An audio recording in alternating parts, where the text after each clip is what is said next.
Приветствую всех на канале Синий Эльф. Друзья, сегодня обзор, пожалуй, на лучшее 10-амперное зарядное устройство, не имеющих аналогов в своем ценовом диапазоне. SkyRC B6 Neo. В этом видео рассмотрим все технические характеристики, пройдемся по всему меню и настройкам, произведем обновление прошивки, а также калибровку. Комплектация минимальная, только зарядное устройство. Покупал на AliExpress за $36. Ссылка, как обычно, в описании под видео. Устройство относится к новому поколению зарядных устройств с большим цветным дисплеем, с удобным интуитивным меню, а также впервые с возможностью питания не только через стандартный XT60, но и через порт Type-C от 12 до 20 вольт. B6 Neo может заряжать литиевые сборки до 6S, балансировочный порт имеется, а также никелевые сборки до 15S. Максимальная мощность заряда 200 Вт, но она ограничена током в 10 ампер. То есть, если у вас, к примеру, 3S 12-вольтовый аккумулятор, то максимальная мощность вам доступна в 120 Вт. И вот, кстати, сравните с предыдущим поколением зарядок, это Turnigy на 200 Вт и его размер в 4 раза больше. Питание. Запитать зарядное можно от различных блоков питания с напряжением от 10 до 28 вольт, но с ограничением в 12 ампер. То есть, если у вас 12-вольтовый блок питания, то максимум вы с него снимете 140 Вт. Через Type-C от различных мобильных зарядок. Главное, чтобы был протокол Power Delivery. В идеале на 100 Вт. Также можно запитать даже от слабенького пауэрбанка, но ток будет, конечно, ограничен. Или же от другой батареи. Это очень удобно в полевых условиях. Без проблем можно запитать от автомобильного прикуривателя. Но давайте начнем с Type-C. Есть у меня обычная сиомовская зарядная на 67 Вт. Кстати, SkyRC уже обновила это зарядное, и там добавили вход от 220 вольт, но об этом уже в конце видео. Итак, при подключении на экране мы видим доступную нам мощность в 65 Вт. С провода берет он 20 вольт 3,25 ампера. Теперь для примера подключу 100-ваттный Baseus. Кстати, вот это предупреждение можно будет в меню выключить. Теперь мы видим входную мощность 100 Вт, но на выход будет доступно только 80 Вт. И для полной картины подключим Powerbank Baseus. Это очень слабенькое устройство, но тем не менее работать будет.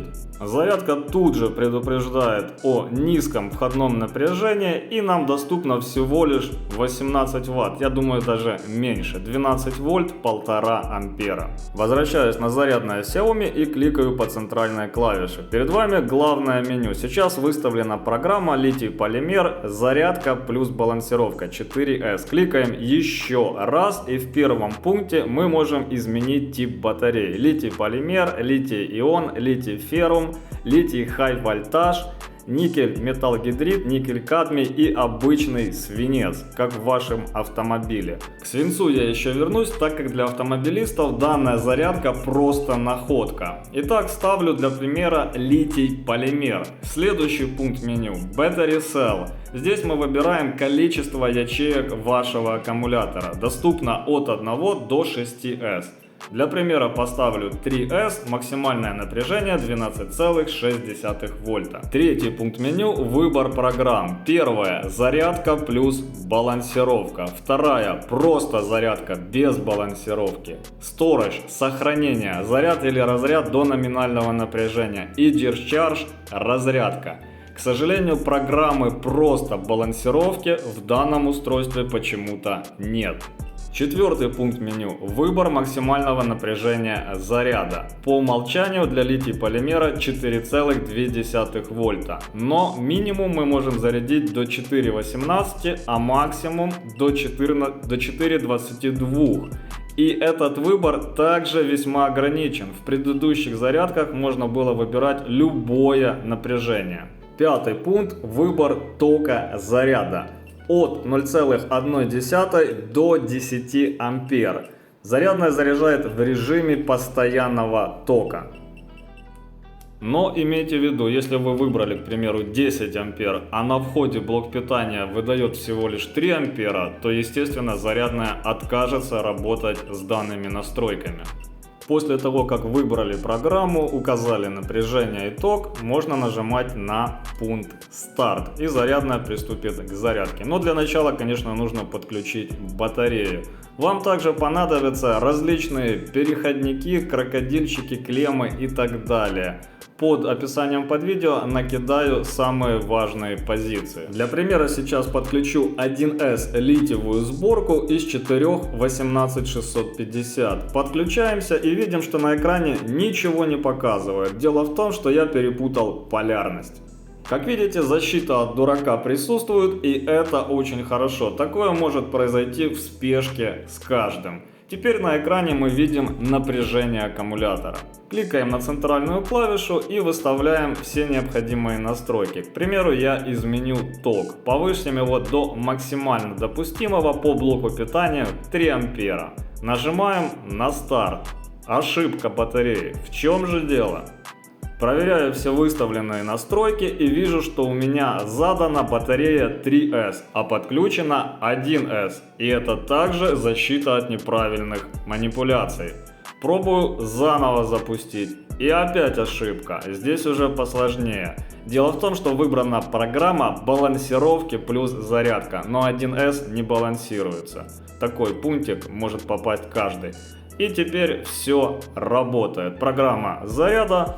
Ток набирается, но батарея сейчас заряжена, поэтому 3 ампера мы здесь не увидим. На дисплее отображаются все параметры заряда. Мощность 4 Вт, принятые ампер-часы 4 Вт, счетчик ватт-часов, также таймер. Кликаем один раз и еще раз. Останавливаем программу заряда. Изменим ее на программу разряда. Максимально допустимый ток разряда 2 ампера, но он ограничен мощностью в 24 ватта. То есть 24 ватта на разряд можно получить только с батареи 5С. С выбором напряжения разряда также не все гладко. Минимально допустимая ровно 3 вольта. Рекомендуемая с KRC 3,3 вольта, максимальная 3,4 вольта. Но почему, непонятно. Что если я хочу разрядить, к примеру, до 3,5?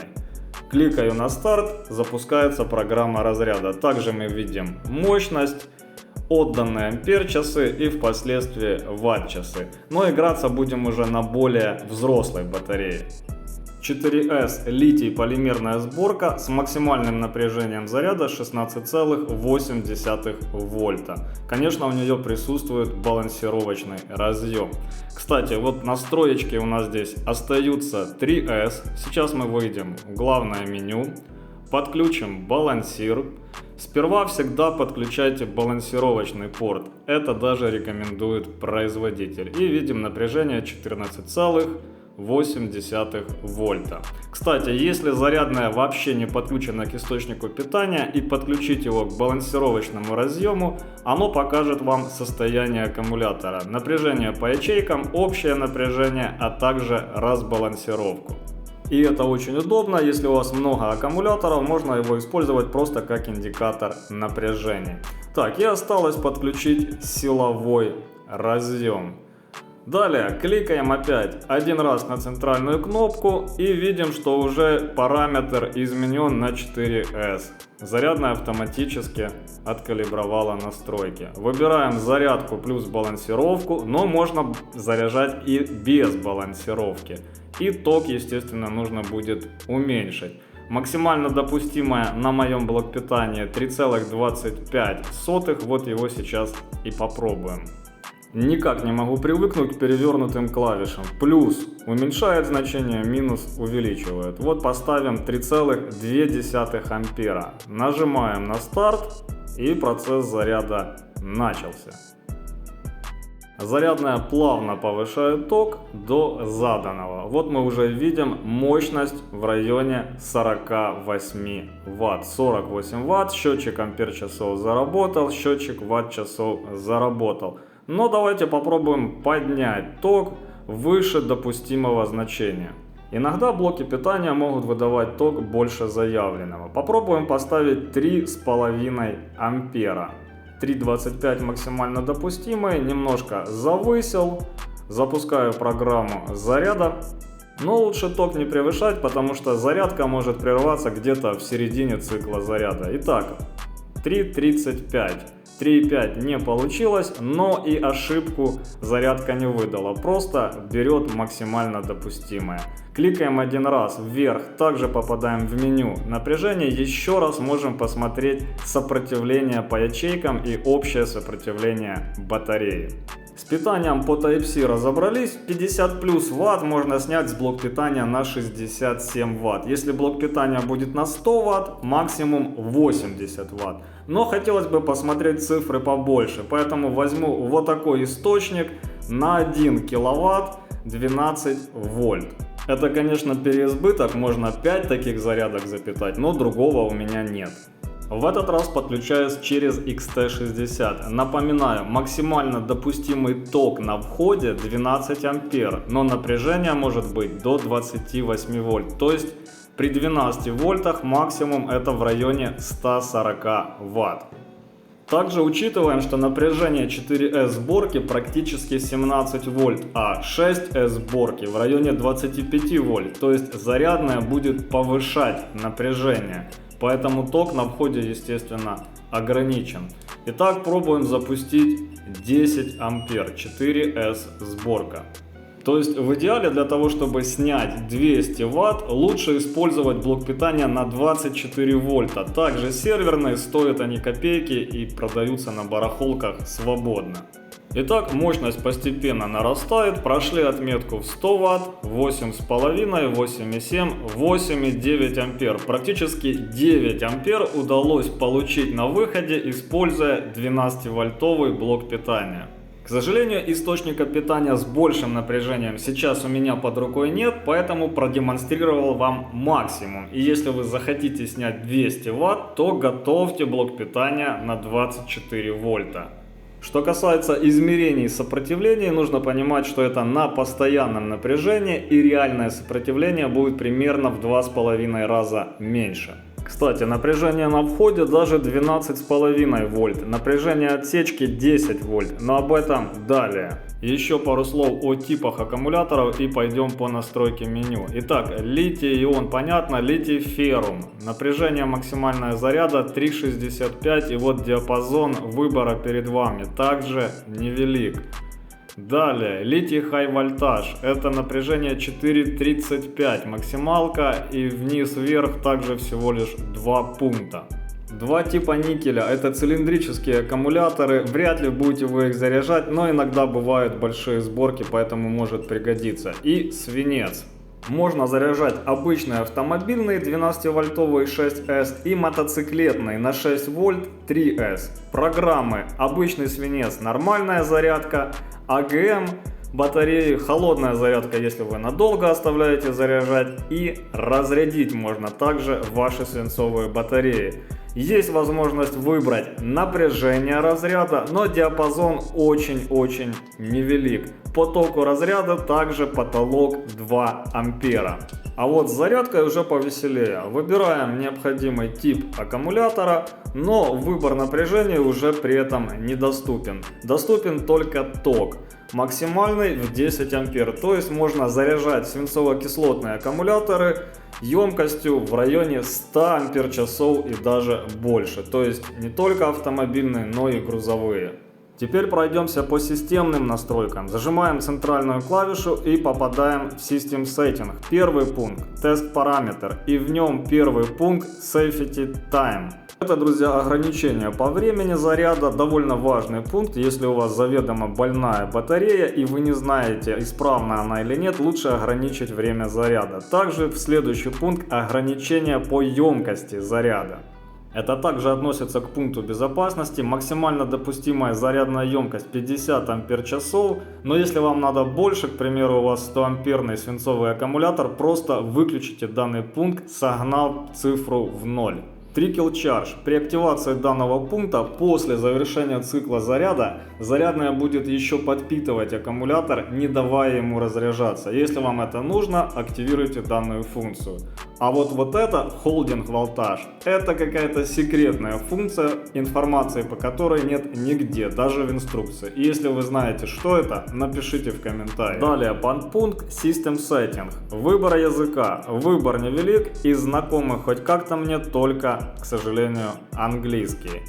Далее, минимальное входное напряжение 10 вольт, напряжение отсечки. Нужно для того, чтобы не разрядить ваш аккумулятор, если вы запитываете зарядное от аккумулятора до ниже, чем критического уровня. Поэтому, к примеру, вот у меня батарея 4S, я ставлю 13 вольт и таким образом защищаю батарею от переразряда. LCD, яркость дисплея, здесь всего лишь 3 варианта, низкий, средний и максимальный. Тут уже как кому нравится. Громкость нажатия клавиш.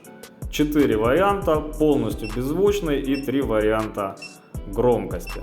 Следующий подпункт – сигнальные звуки. К примеру, когда у вас завершился процесс заряда, зарядная один раз может оповестить вас или постоянно сигналить о том, что что-то произошло. К примеру, какой-то сбой. И оповещение – это заставка при включении. Выключайте ее смело. Перед съемкой видео я специально активировал этот пункт, чтобы потом вам показать, что это все можно выключить. Вот теперь больше никаких предупреждений нет. Следующий подпункт DC Power, но это как бы и не подпункт, а целая программа. При активации DC Power наш зарядник превращается в блок питания. Можно выбрать на выход любое напряжение от 5 до 20, по-моему, 7 вольт. Сейчас проверим. Листаем. Вот 20, 22. То есть по факту это получается лабораторный блок питания 27 вольт. И по амперажу у нас есть, конечно, ограничения. Скорее всего, более 6-7 ампер при 27 вольтах я не поставлю. Да, вот больше чем 5,8 поставить не дает. И если сейчас запустить кнопочку старт, на выходе у нас появится заданное напряжение с ограниченным током. Ради интереса сейчас выставлю 20 вольт и посмотрим, какой он позволит выбрать ток. Да, видите, ток можно уже взять побольше, 6,3 ампера. Полноценный лабораторник, конечно, не получится, так как это немножко неудобно, нужно каждый раз заходить в меню, менять настройки. Но если пользоваться не часто, то в принципе сгодится. Вот сейчас даже проверим точность напряжений. 24,94 на SkyRC и 24,93 на вольтметре. Ну, в принципе, неплохо. Попробуем напряжение поменьше. 12 вольт 11,99 и на вольтметре 12,02. Ну, в принципе-то неплохо, хотя он под это и не заточен. Как видите, устройство довольно универсальное за свои-то деньги. Следующий подпункт Battery Meter или Battery Meter. В общем, заходим сюда и видим напряжение по ячейкам, разность напряжений, сопротивление. В принципе, эти функции дуплируются. Factory Setting. Сброс до заводских настроек. System Info. Можем посмотреть версию железяки, а также версию прошивки и SIN номер устройства. System Update нужен для активации, чтобы обновить прошивку. Об этом чуть далее. И последний пункт не имеет никакого значения. Здесь какие-то картинки. Все, на этом все меню мы прошли. Также SkyRC предлагает опциональный зарядный USB хаб. Подключается он через XT60, но у меня такого нету. Я для примера подключу вам 4-портовую плату заряда. Зарядник переводится в режим DC Power. Выставляете более 20 вольт. И при соответствующем блоке питания можете снять до 100 Вт с 4 портов. Как обновить прошивку SkyRC B6 Neo? Зажимаем одновременно две крайние кнопки и подсоединяем USB шнур, соответственно подключенный к компьютеру. Также вам потребуется программное обеспечение ChargeMaster, который можно скачать с официального сайта SkyRC. Программа автоматически увидит зарядку и выведет текущую версию прошивки. Нажимаем на Update и дожидаемся конца обновления прошивки. Важно в этот момент не отключать зарядное, не выключать компьютер и использовать бесперебойник. После сообщения о завершении прошивки можно отключаться. Скажу сразу, каких-либо изменений в меню я не обнаружил. Единственное, что поменялось, это версия прошивки. Заходим в System Info и видим версия 1.71. Скорее всего, есть какие-то внутренние изменения, но в любом случае SkyRC поддерживает свой продукт. Как откалибровать SkyRC B6 Neo? Для калибровки вам понадобится 6S аккумулятор. И если такого нет, но очень хочется произвести калибровку, можно собрать его самостоятельно, спаяв последовательно 6 аккумуляторов. Нужен только балансировочный порт. Переходим в режим отображения напряжений и зажимаем две верхние кнопки. Попадаем в меню калибровки. Клавишей плюс выбираем интересующий аккумулятор. Для примера подключу вольтметр к 6-й ячейке. И здесь такой нюанс: нужен очень точный вольтметр. Я не доверяю своему вольтметру настолько, чтобы производить по нему калибровку. Но для примера вам продемонстрирую. Лучше всего раздобыть где-то поверенный флюк. Итак, 6-я ячейка, кликаем по ней центральной клавишей и выставляем напряжение согласно мультиметру. Далее нужно сохранить внесенные изменения, переключиться на треугольник с кружочком и зажать центральную клавишу. И таким образом проходите по всем аккумуляторам в группе и калибруете зарядное устройство. Лично я снижаю максимальное напряжение заряда до двух возможных пункта 4,18. Это и для здоровья батареи полезно и снижает риск перезаряда. Если вас заинтересовала данная зарядная, ссылка на проверенного продавца в описании под видео. Ваша поддержка позволит мне приобрести более дорогие зарядные SkyRC для будущих обзоров. Друзья, если это видео для вас было интересным, полезным, просьба поддержать жирным лайком, поделиться видео с друзьями, подписаться на канал. Всем спасибо за просмотр и до скорого. Адиос, амигос.